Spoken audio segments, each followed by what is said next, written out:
Doma, tukaj, pri nas, v Sloveniji. Utrip cerkve v Sloveniji.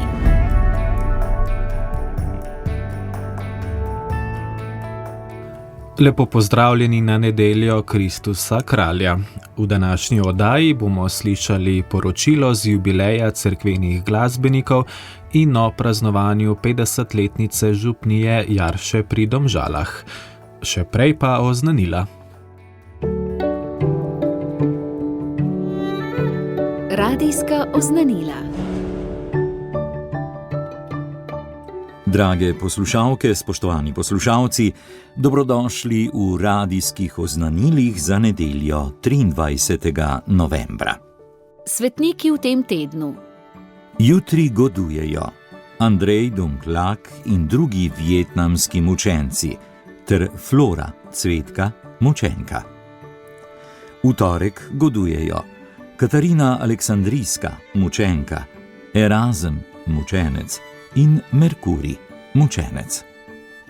V sredo godujejo Leonard Portomauriški, redovnik, Silvo, opat in Konrad Konstanški, škof.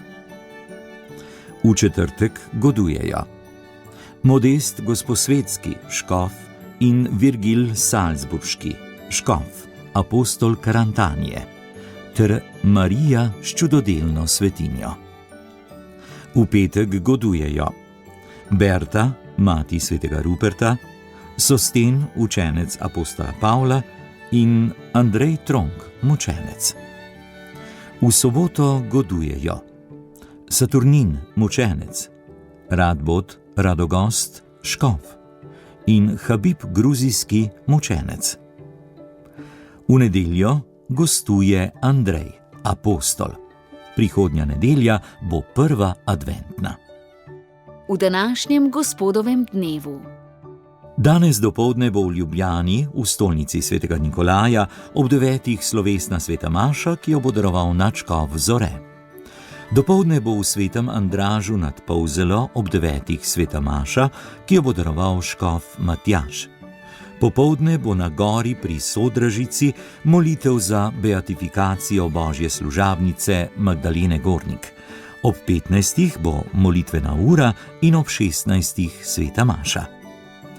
Popoldne bo na Brezjah ob 16. sveta maša in sklep dekanijskega misijona Kranj, ki ga bo vodil nadškof Stanislav Zore. Popoldne bo na Sveti gori ob 16. sveta maša, ki jo bo daroval frančiškanski provincial pater Kristjan Gostečnik. Ob 17. bo predstavitev študije Kronanje Marijine milostne podobe na Sveti gori 1717. Sreda. V sredo bo na Slomškovi ponikvi romanje in srečanje sodelavcev Karitas. Ob 11.30 bo molitev in ob 12. sveta maša, ki jo bo daroval nadškof Cvikl. V sredo bo v Celju v dvorani Golovec ob 20. dobrodelni koncert Klic dobrote. Neposredni prenos boste lahko spremljali tudi v našem programu. Petek. V petek bo 31. obletnica začetka 24-urnega programa iz ljubljanskega studia Radia Ognjišče. Zahvalno bogoslužje bo na Brezjah. Ob 11.30 bo rožni venec in ob 12. sveta maša, ki jo bo daroval škof Šuštar. Nedelja. Prihodnjo nedeljo bo v Jaršah ob 10. sveta maša ob 50-letnici župnije, maševal bo nadškof Zore. Prihodnjo nedeljo bo v Mariboru, v stolnici svetega Janeza Krstnika, ob 10. sveta maša v čast svetemu Andreju, zavetniku mariborske nadškofije. Daroval jo bo nadškof Cvikl. In seveda prihodnjo nedeljo bo v Ljubljani v Galusovi dvorani Cankarjevega doma, tako ob 15. kot ob 19. 31. gala koncert Radia Ognjišče. V programu Radia Ognjišče bo neposredni prenos ob 19. Nedelja je gospodov dan. Toliko v današnjih radijskih oznanilih, hvala vam za pozornost in prijetno nedeljo. Spremljate oddajo Utrip cerkve v Sloveniji.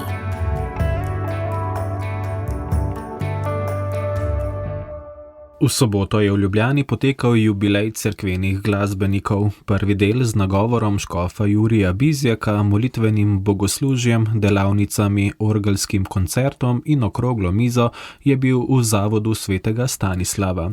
Drugi del pa v svetoletni cerkvi, ljubljanski stolnici svetega Nikolaja, kjer se je zaključil z veličastnim svetoletnim zborovskim koncertom. Narodna delegatka za sveto leto pri Slovenski škofovski konferenci, sestra Božena Kutnar, je spomnila, da so danes tukaj, da praznujejo, se povezujejo, pa tudi izobražujejo, da okrepijo zavest o pomembnosti poslanstva cerkvenega glasbenika pri evangelizaciji današnjega človeka ter se zahvaljujejo Bogu za čudovite darove, ki so jim dani in s katerimi lahko slavijo Boga, drugega pa razveseljujejo. Škof Jurij Bizjak se je udeležencem zahvalil in jim čestital za velikansko delo, ki ga opravljajo. Kakovost cerkvene glasbe, ki so jo v zadnjih 50 letih cerkveni glasbeniki postavili na nov, višji nivo, je primerjal s kakovostjo vina, ki je v teh desetletjih prav tako dosegla neprimerljivo višjo raven. Na 6 praktičnih delavnicah so udeleženci lahko pridobili nekaj veščin o vodenju zborov, spoznavali metode poučevanja gregorijanskega korala in duhovno-ritmične glasbe ali pa sestavljali miniaturne orgle ter tako spoznavali njihov ustroj, pa tudi temelje vzdrževanja inštrumenta. Sledil je orgelski koncert 2 mladih organistov, Luke Posavca in Luke Gojkoška. Okroglo mizo so s svojimi izkušnjami in vizijami sooblikovali škof Jurij Bizjak, Katarina Kompan-Erzar, David Bandel in Andrej Misjon. Spregovorili so o glasbi in njenem poslanstvu, vsak svojega strokovnega področja, sledil pa je pogovor o izzivih, stranpoteh in poslanstvu glasbe za današnjega človeka. Vrhunec dneva je bil v ljubljanski stolnici, ki so jo napolnili poslušalci, ki so spremljali petje 4 zborov. Otroškega pevskega zbora zasebne glasbene šole v samostanu svetega Petra in Pavla Ptuj pod vodstvom Neže Tement, študentskega zbora Mladost, pesem, prijateljstvo pod vodstvom Ane Pučnik, zbora svetega Nikolaja Litija pod vodstvom Helene Fojkar Zupančič in komornega zbora Megaron pod vodstvom Damjana Močnika. Sakralna glasba, ki je zazvenela iz grl dobrih 200 pevcev, je v različnih slogih zasijala v svoji duhovni in estetski lepoti, so zapisali na Facebook strani Jubilej 2025. Gostitelj, nadškof Stanislav Zore, je pozdravil vse, ki s svojo glasbo obogatijo bogoslužje po naših cerkvah in z vsako skladbo povabijo ljudi, da dvignejo srca kvišku, da jih dvignejo k Bogu. V svojem sodelovanju pri bogoslužju morate vedno ustvarjati trenutek, ko se glasovi združijo, inštrumenti uskladijo, in ko občestvo v resnici postane občestvo. Nič več, večja ali manjša množica posameznikov, ampak občestvo, ki ga je Bog povezal v eno družino, da bi se mu zahvaljevala, ga častila in da bi ga potem tudi prinašala svetu, da bi ga oznanjala ljudem našega časa. Naj mi bo dovoljeno spomniti na tisti stavek, ki ga pevci vedno radi slišite. In sicer, da kdor lepo poje, 2-krat moli. Ker verjamemo, da potem pol manj molimo, pa še zmeraj norma narejena.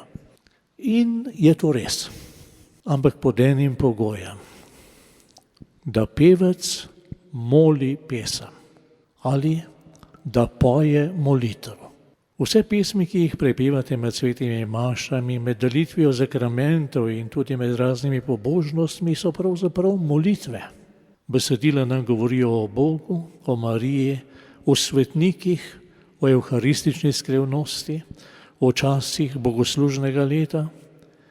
In vsako besedilo na svoj način pripravlja srce, da sprejme povabilo od zgoraj. Obenem pa povabi srce, da se podarja vsemogočnemu Bogu In zato vas prosim, da teh molitev ne pozabite.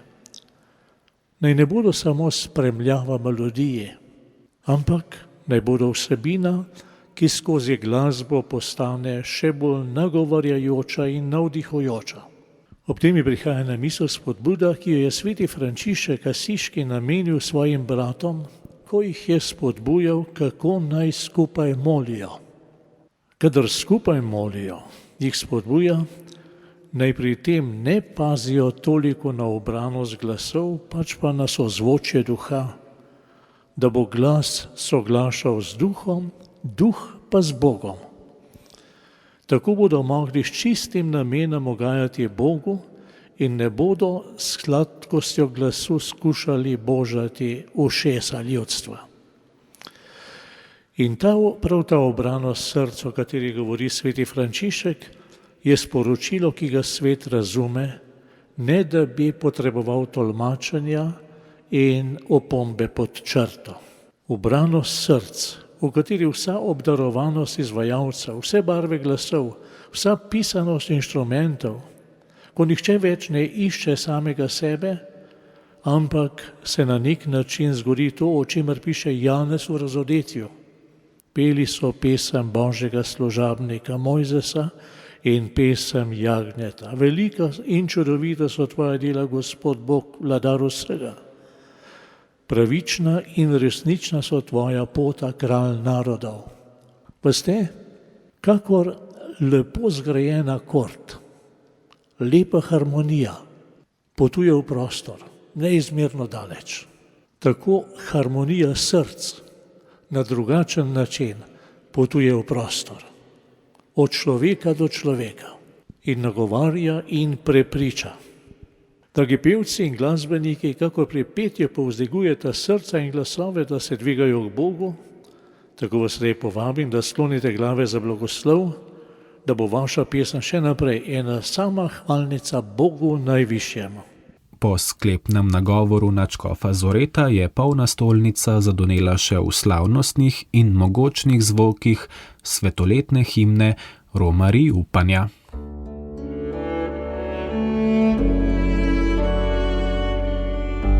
Poslušate podcast Radia Ognjišče.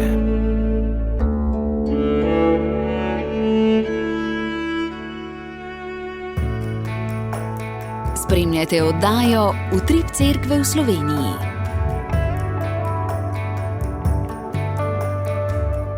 Župnija Jarše pri Domžalah praznuje 50-letnico svoje ustanovitve. Ob tej priložnosti bo v nedeljo 30. novembra ob 10. uri v cerkvi svetega Mohorja in Fortunata v Grobljah zahvalna maša, ki jo bo daroval ljubljanski nadškof Stanislav Zore. Da bi se seznanili z zgodovino in utripom župnije, je sodelavec in jarški faran Tone Gorjup pred mikrofon povabil župnika Matjaža Križnarja ter članici župnijskega sveta Ivanko Košenin in Marjano Kovačič. Gospod župnik Matjaž Križnar, kako bi predstavili župnijo, ki jo vodite? Kje ta župnija je? Kje se nahaja? Kadar jaz razlagam, kje sem sploh zdaj župnik, rečem, da sem od Domžal proti Kamniku ob cesti, kjer je tudi železniška postaja. Potem marsikdo pozna našo župnijsko cerkev Groblje, posvečeno svetemu Mohorju in Fortunatu, ker je res en cukr, bi rekli baroka. Tukaj Franc Jelovšek je bila njegov izdelek domača cerkev, bil je z Minkša doma. No, župnija Jarše se je nekako organizirala iz župnije Mengeš, je pa tudi del župnije Domžale. V teh 50 letih zorimo, je pa zelo pestro župnijsko življenje, deluje res veliko skupin. So te skupine, kot so običajne po župnijah, zelo aktivna je mladina, na leto naredi veliko prireditev, tudi raznih dobrodelnih, potem zelo dobro organizirajo oratorij, približno 30 do 40 mladih vključeno v razna dogajanja. Takrat za oratorij je nekje okrog 30 animatorjev, potem pa prevzamejo tudi razne zadolžitve, kot so priprave birmancev, potem vodijo tudi otroški pa mladinski zbor. Tudi na zbore smo zelo ponosni, vemo, da je sedaj župnišče v hiši, kjer so peli bratje Pirnat, zelo poznani v tistem času. Potem so pa tudi danes mnogi vključeni v župnijsko življenje prav preko petja, tako odrasli zbor kot mladinski in pa otroški zborček. Potem pa skupine ministrantov, zelo dobro deluje župnijska Karitas, nekako se zavzame za vsakega, ki je potreben bližine. Potem je molitvene skupine, kar nekaj jih je. Mladi so 2-krat na mesec nekako povezani za slavilno molitveno skupino, potem je molitvena ura Božjega usmiljenja za prve četrtke, molitev za duhovne poklice in pa res v župniji se vse skozi moli pred mašo rožni venec. Župnija lepo diha in se mi zdi, da nekako primerno svojim 50 letom postaja zrela skupnost, ki se zaveda, kaj to pomeni, da se ljudje družijo, da prihajajo skupaj prav v Jezusovem imenu. Naloga vsakega župnika je, da si pridobi tudi župnijske sodelavce. Gospod Matjaž Križnar s tem nima težav, zato v nadaljevanju prisluhnimo sodelavkama župnijskega sveta oziroma Karitasa. Ivanka Kušenina, če se ozremo 50 in več let nazaj, kaj se je dogajalo na območju današnje župnije? Na območju naše župnije je bil samostan lazaristov v Groblah, kamor se je priselil noviciat misijonske družbe, ki ga je vodil Janez Gnidavec, kasnejši škof v Skopju. V naši župniji po vsaki sveti maši že vrsto let molimo za beatifikacijo Janeza Frančiška Gnidavca. Lazaristi so bili oskrbniki in so ostali vse do druge svetovne vojne. Cerkev je bila leta 1948 nacionalizirana in namenjena za skladiščenje gradbenega materiala, gnojil in orodja. Zelo slabo so skrbeli zanje, za ta lep košček bisera na našem območju. Grobelska cerkev je spadala pod pražupnijo Mengeš, ki je bila ena največjih in najstarejših v Sloveniji. Segala je daleč preko meja kamniškega okraja do štajerske meje.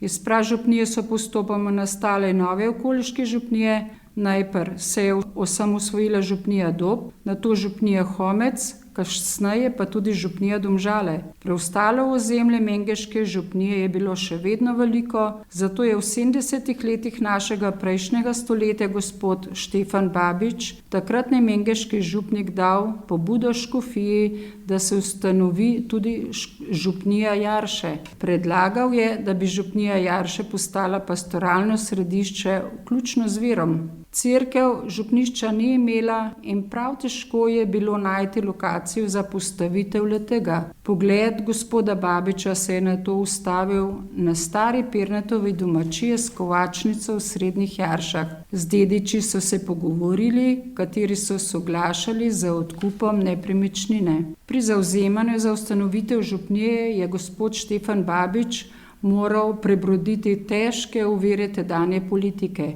Zadevo je pomagala rešiti Republiška verska komisija. Za ustanovno listino je nadškof Jože Pogačnik 1. decembra 1975 ustanovil župnije Jarše. Od ustanovitve dalje cerkev pripada župnije Jarše. Delo v obeh župnijah je bilo za gospoda Babiča zelo naporno. Tako je v avgustu 1979 župnija Jarše dobila svojega prvega župnika, gospoda Milana Gardena, ki se je naselil v Pirnatovi hiši. Od 1979 do 1987 so bile svete maše v njej dovoljene le ob nedeljah. Leta 1987 je občina Domžala dala cerkev v najem župniji Jarše za 99 let. Uredila se je streha in zunanjih cerkve. Februarja leta 1996 je sklepom o denacionalizaciji cerkev postala dokončno last župnije Jarše. Po dolgotrajnem pridobivanju soglasja za postavitev župnišča se je v mesecu maju 1988 začela podirati Pirnatova kovačnica, 17. julija 1988 je bil zidan in blagoslovljen temeljni kamen. V novem župnišču je prvič potekal verouk 16. novembra 1988. Konec februarja 1989 pa so podrli staro Pirnatovo domačijo, v kateri je bilo do takrat župnišče. Drugi del župnišča se je začel graditi v marcu 1990. leta. V mesecu marcu 1991 je gospod Garden nastopil v službovanje drugod, za župnika v Jaršah pa je bil imenovan gospod Lojze Rajk. Takrat je bila tudi prvikrat maša v novi kapeli. Pod vodstvom gospoda Rajka so gradbena dela tekla dalje. V juliju 1994 je nadškof dr. Alojzij Šuštar ob asistenci prvega jarškega župnika Milana Gardena in tedanjega župnika Lojza Rajka ter duhovnikov iz sosednjih župnij med mašo blagoslovil nov župnijski dom. Gospoda Rajka je nadomestil gospod Janez Kvaternik, nato gospod Andrej Jemec, že 11. leto pa je naš dušni pastir gospod Matjaž Križnar, tudi ravnatelj misijonskega središča Slovenije. Ivanka Kušanina, morda še to. Gospod župnik je že omenil Franca Jelovška, Menkšana, ki je poslikal cerkev, pa vendar v teh krajih bi se našlo še kaj zanimivega. Naj izpostavim, da iz naše župnije izhajajo zelo pomembni ljudje. Brata Alojzij Mal in Klemen Mal, oba sta bila duhovnika. Alojzij Mal je bil tudi slovenski skladatelj in dirigent, ki je bil avtor koračnice Moja domovina, ki naj bi postala slovenska himna, vendar ki je bila iz domobranskih vrst, ni mogla prevladovati v našem okolju. Potem iz našega okoliša izhaja tudi Anton Šubelj, slovenski operni pevec, doma iz Rodice pri Domžalah, ki je živel v Klevilandu in tam ustvarjal. Iz našega okoliša izhaja tudi Franc Rode, kardinal, ki se je pač moral zaradi vojnih časov preseliti v Argentino in bival tam, novo mašo pa je upravljal v Parizu leta 1960. Še posebnost pa je tudi oktet bratov Pirnat, ki izhaja prav iz Pirnatove domačije, v kateri danes stoji župnišče Jarše.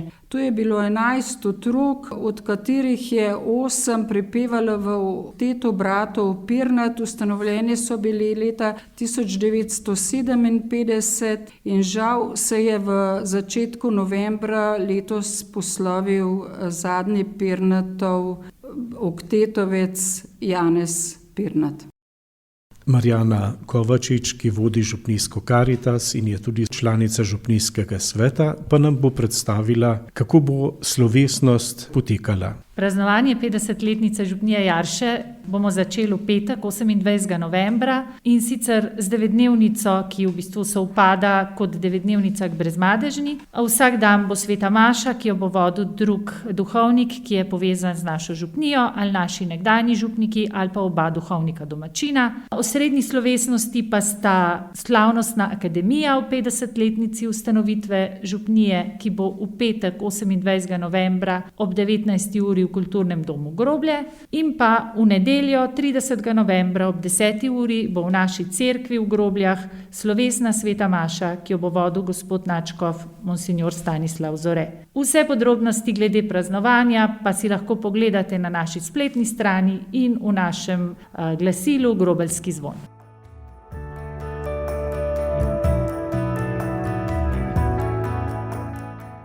Tri dni pred praznikom Brezmadežne bo v župniji Jarše še obnova misijona z misionarjema, bratom Joškom Smukavcem in sestro Gracino Meh.